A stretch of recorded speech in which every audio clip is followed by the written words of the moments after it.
Mas enfim, o que eu trouxe um pouquinho aqui para vocês é a leitura de uma discussão de um texto do Walter Benjamin. Não sei se vocês já tiveram contato com esse autor em alguma disciplina, e é só realmente uma apresentação muito breve.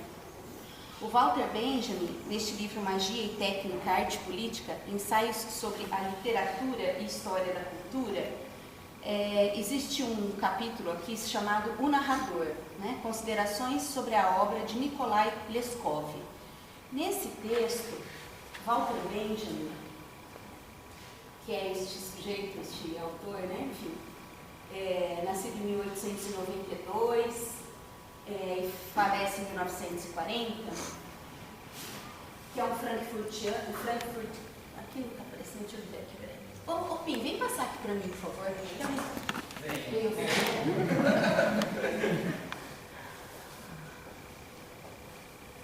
Walter Benjamin é um autor frankfurtiano, né? Então isso significa que ele assume algumas posturas de pensamento junto com demais outros frankfurtianos de crítica, né? Então eles vão assumir uma teoria crítica para pensar a sociedade, para pensar o contexto do nazismo, né? Então o pensamento do Benjamin, a sua produção literária, né? O seu discurso e a sua teoria proliferam nesse movimento em que o nazismo começa a se expandir, não só na Alemanha, né? Mas como na Europa como um todo. Ele assume o pensamento marxista, né? Então evidentemente ele começa a ser perseguido, ele precisa se exilar, vai para Paris. Parece que não é tão triste se exilar em Paris, mas enfim, naquela conjuntura. E por percalços desse processo de perseguição, né, ele acaba se suicidando em 1940, mas tem uma larga produção aí, com esse viés crítico da sociedade, tá bem? O Walter Benjamin, então, em 1936, ele vai discutir como a arte de narrar, de transmitir conhecimento de pessoa a pessoa, entrava em declínio no momento em que a experiência coletiva se enfraquecia e abria espaço para uma experiência solitária.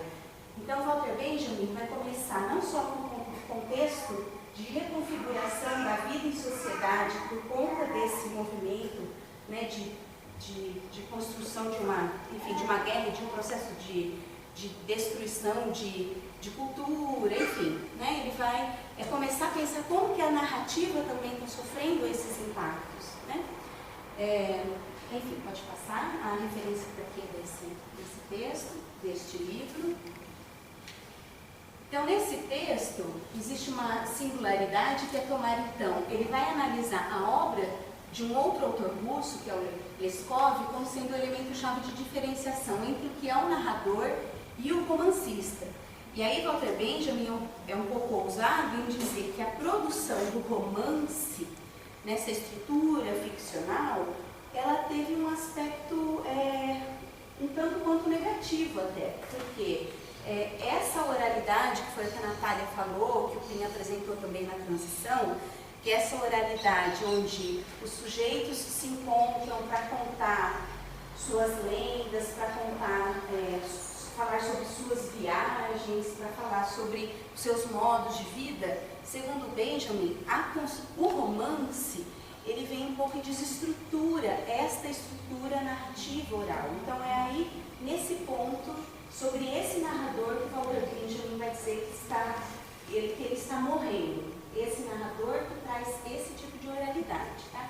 E vai sinalizar aí que o romance poderia ser um vilão nessa história. Claro que ele faz isso com muita cautela, né? Não é que ele está dizendo que não é para se produzir um romance, mas ele só vai tentar explicar essa outra transição também, da oralidade para a escrita impressa, mas com essa configuração de romance.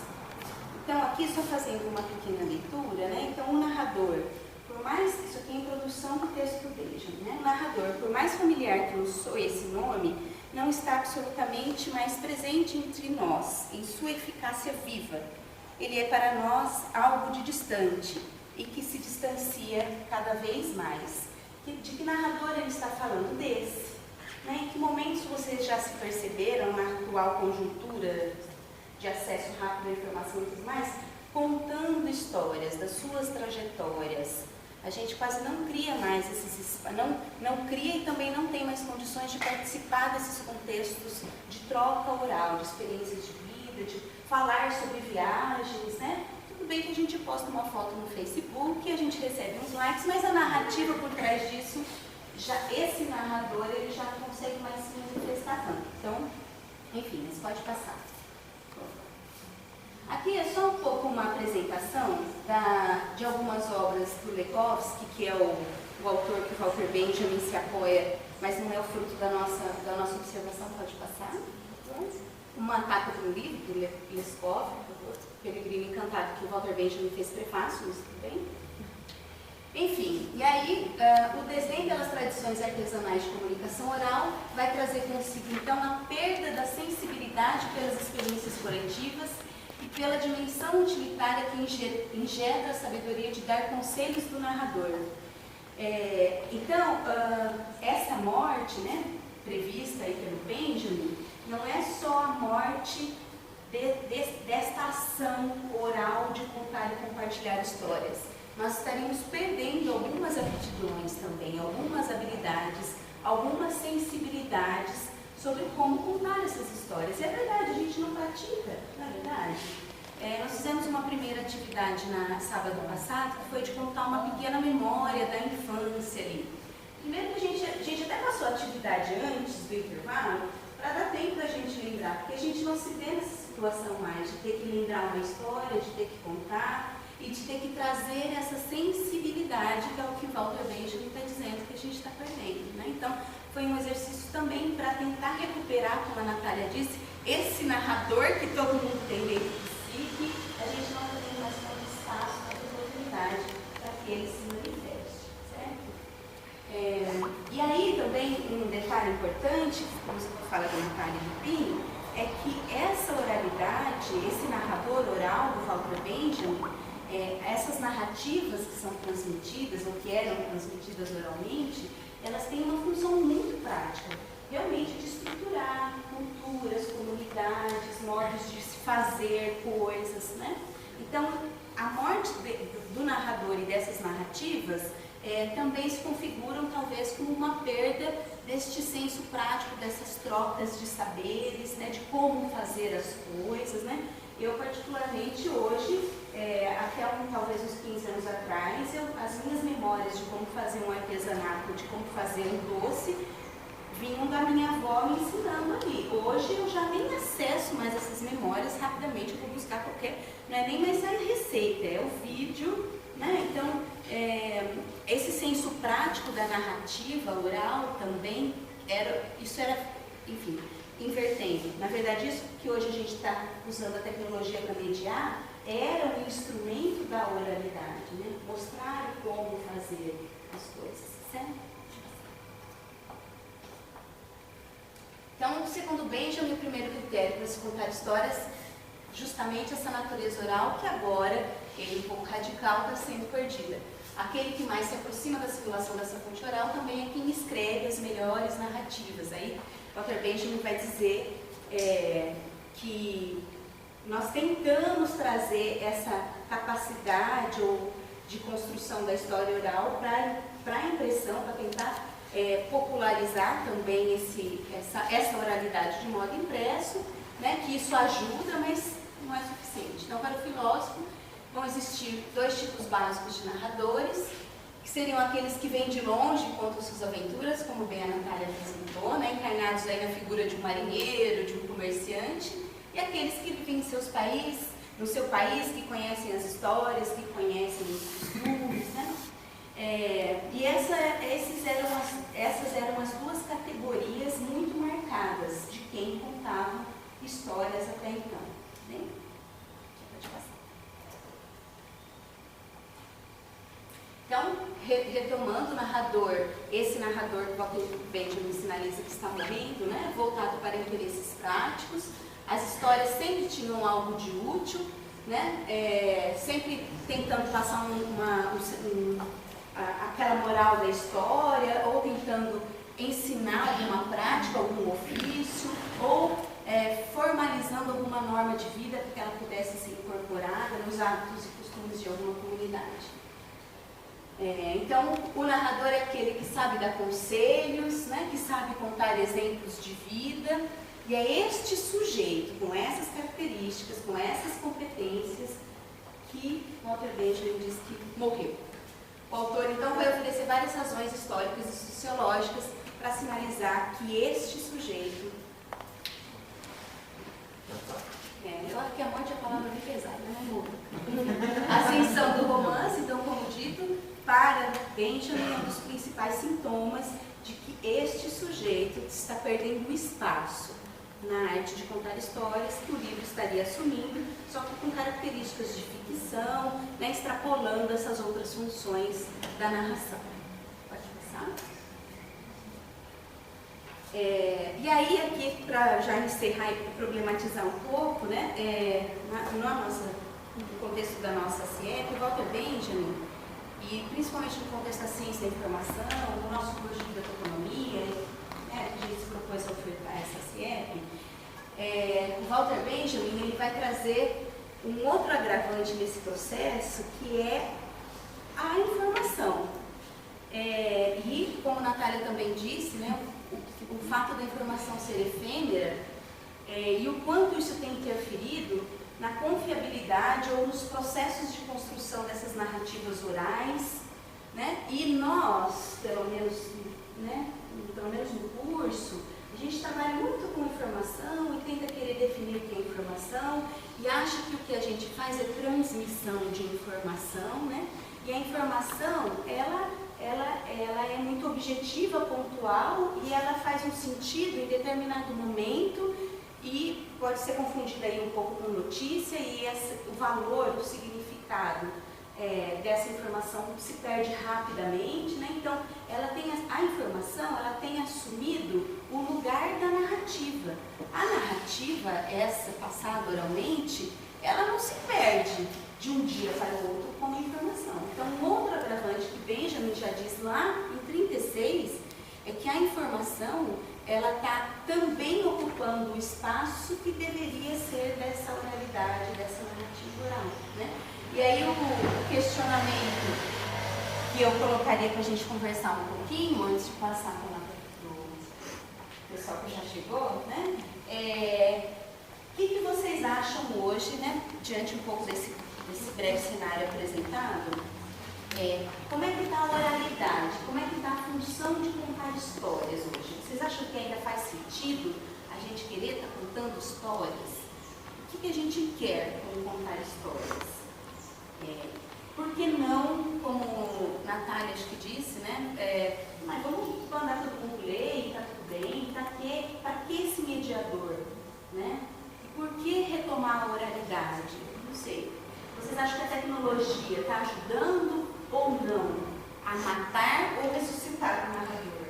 Eu acredito que é uma via assim, de mão dupla. Ao mesmo tempo que a tecnologia ela aproxima pessoas, reduz distâncias, ela promove um distanciamento entre os pares. Assim. Então eu vejo a tecnologia como essa via de mão dupla.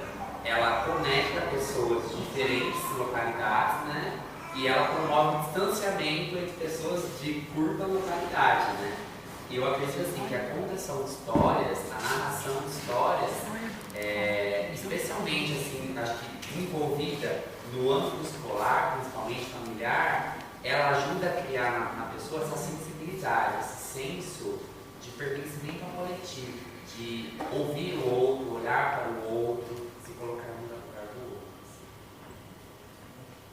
Concordo com ele que é uma via de mão dupla e assim, ela pode ter os dois lados. Por exemplo, hoje em dia você pode assistir uma aula de estudo, você pode uma receita, você pode ver alguém fazendo. Isso é uma maneira positiva de transmitir um conhecimento através da oralidade. Por outro lado, essa questão da educação à distância. É isso que eu acho muito prejudicial.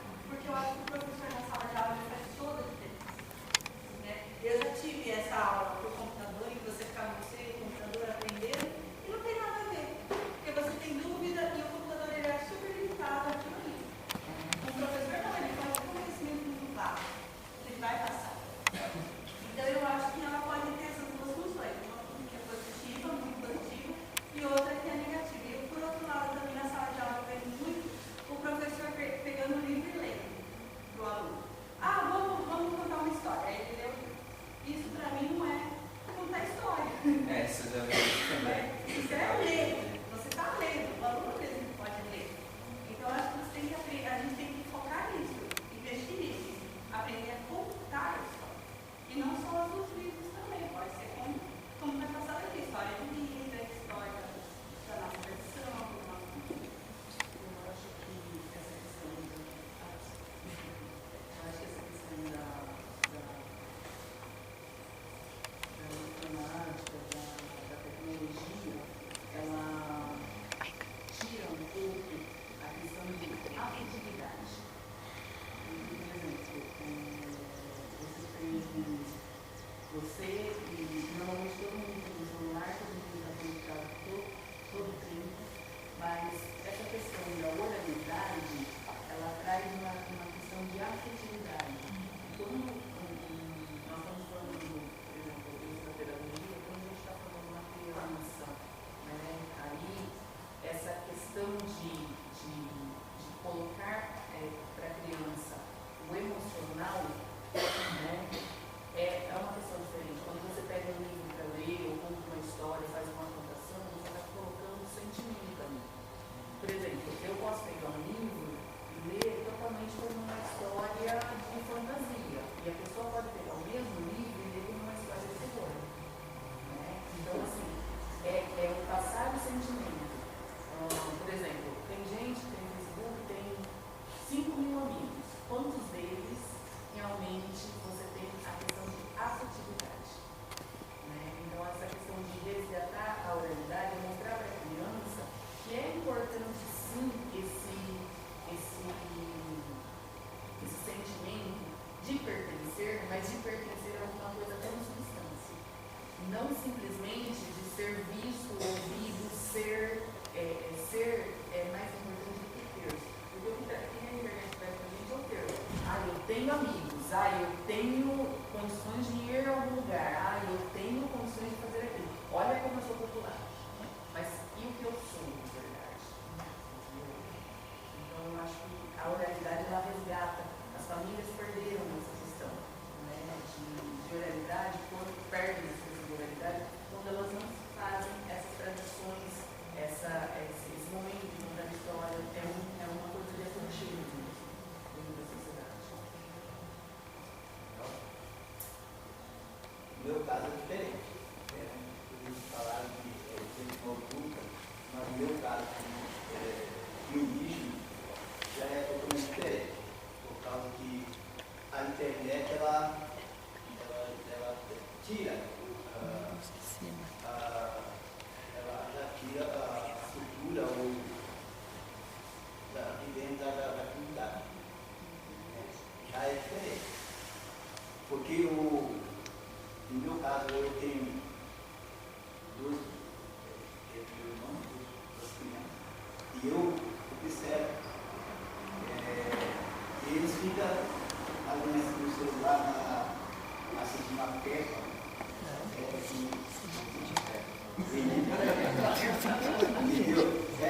isso aquilo tira a realidade.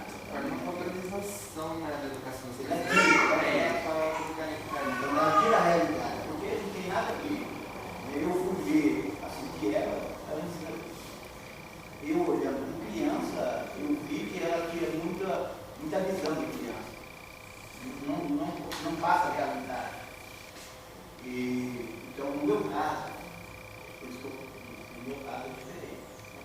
Porque eu ainda tenho um costume de contar a história para passar uma história que eu vivi, para contar para a criança, para ela aprender, para ela ter uma visão, para ela aprender que aquilo é errado, através de história. Eu conto a história, converso com ela, e aí ela vai entender que aquilo que ela estava fazendo é errado. Entendeu? Então, caso, a história, se contando a história, ela é mais aproveitosa. Então, isso eu peguei já desde os meus anos passados, desde os meus avós, bisavós, eles faziam isso. E eu aprendi isso. Né? E a questão da afetividade é muito importante para nós. Né? Viver em comunidade, né? E isso ainda nós preservamos. Tanto é que as crianças, as nossas crianças, elas vivem soltas ali dentro da comunidade. E cada um cuida do filho do outro. A gente não tem aquela preocupação de, não, o filho saiu, sumiu, desapareceu. Não, a gente sabe que tem alguém cuidando. Tanto é porque as outras pessoas sempre dizem que a gente, então eles sabem que tem alguém cuidando. Então a gente, no meu caso, né? A gente perguntou bastante disso aqui. Entendeu? Totalmente.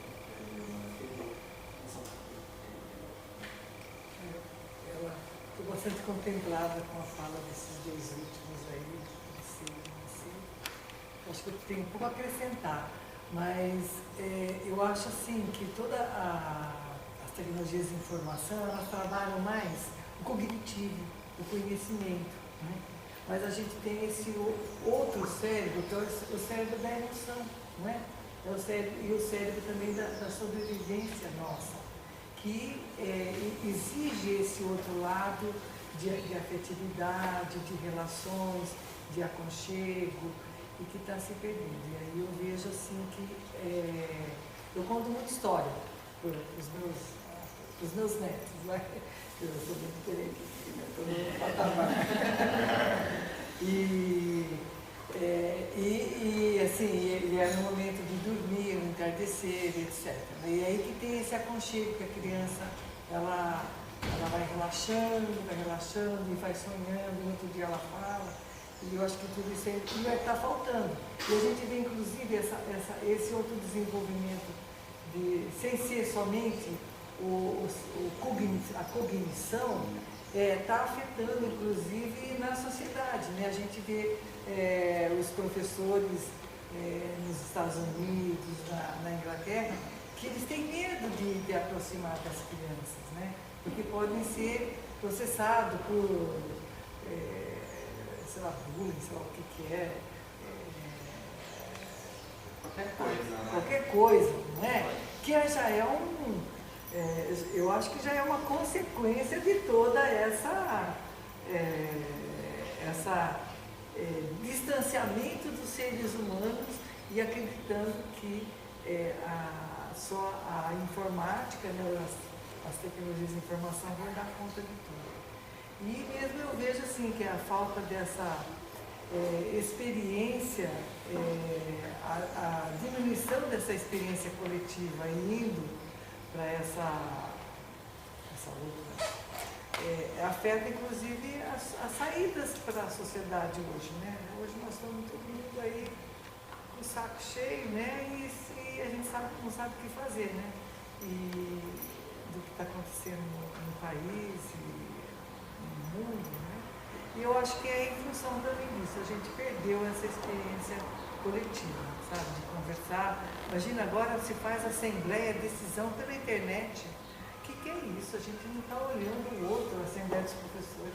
A gente está olhando o outro que está falando, que está expressando a proposta dele, a análise dele é diferente. Você falou aí, a hora que eu falo, dou uma expressão, não é? Depende de como eu falo, eu estou falando, eu estou concordando ou não, eu estou discordando.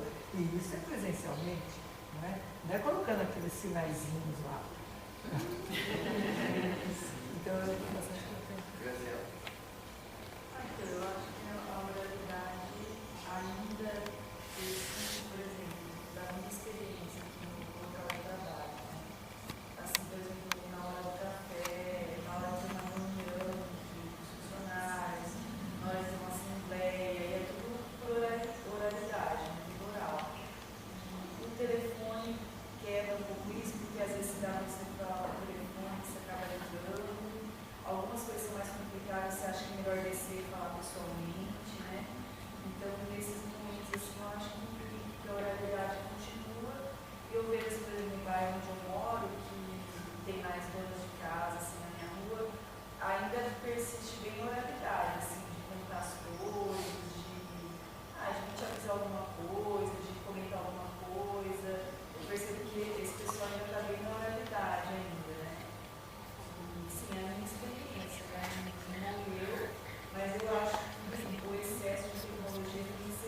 forçado mesmo. Eu acho que acaba ficando muito artificial.